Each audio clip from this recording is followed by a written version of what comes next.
Welcome to my Kaohsiung itinerary. Pagka-land namin sa airport ng Kaohsiung, dumiretso na kami sa train.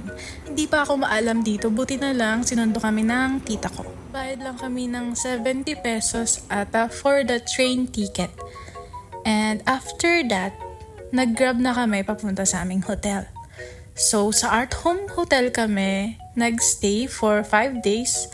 And nabook namin siya sa Agoda for more or less 3,000 a night.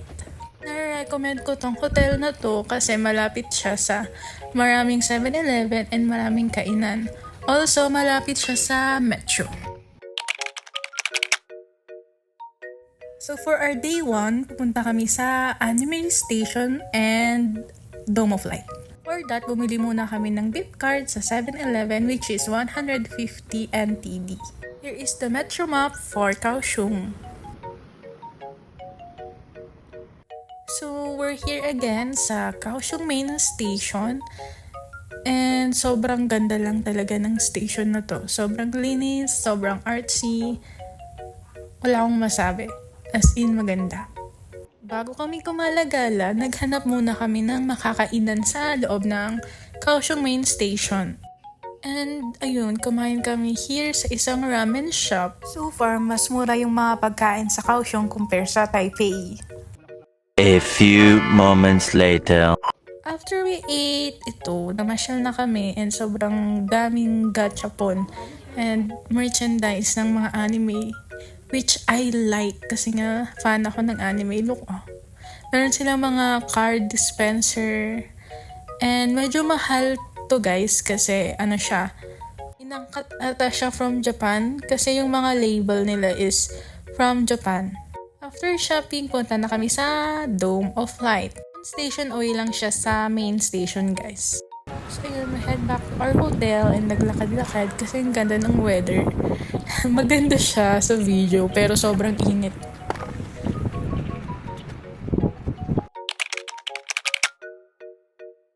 And for our day 2, pupunta kami sa Pier Arts kami pero pwede ding i-train. A few moments later. And ayun, dahil nag-bus kami may konting lakad pero worth it naman kasi look at the view guys. Mainit lang talaga. 痴心只求你爱 For you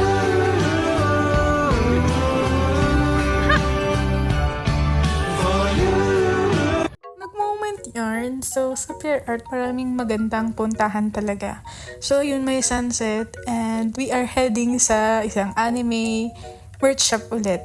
And sa shop na to, nanalo actually kami sa Scratch It nila. Nanalo kami ng Goku figure. So, yun, may uwi. I don't know, pero dito sa Kaohsiung or sa Taiwan in general, mahilig talaga sila sa bunutan or mga sugal ganun. Mahilig din sila sa anime. So, pumunta kami sa isang Hunter x Hunter exhibition para sa cards. Ayun, aura-aura sa CR. And ulit kami sa isang shop. And look, oh, may book looks sila. And nga pala, if nandito kayo, don't forget to bring your notebook kasi may mga stamp station sila in which magagamit mo pag mahilig ka mag-journal. After ng mahabang araw, umuwi na din kami para magpahinga. And for our day 3, pupunta kami sa Dragon and Tiger Pagoda. And actually, 3 pagoda yung meron dito pero hindi na namin pinuntahan yung dalawa kasi sobrang init ng panahon and hindi na namin kaya talaga. Picture lang ganon kasi walang entrance fee. After nun, nag-bus kami papunta sa Kaohsiung Mall and kumain. After 4 days sa Kaohsiung, bale, pupunta kami sa Taipei para sa mga natitirang araw pa namin which is 8 days. So, nag-bullet train kami from Kaohsiung to Taipei.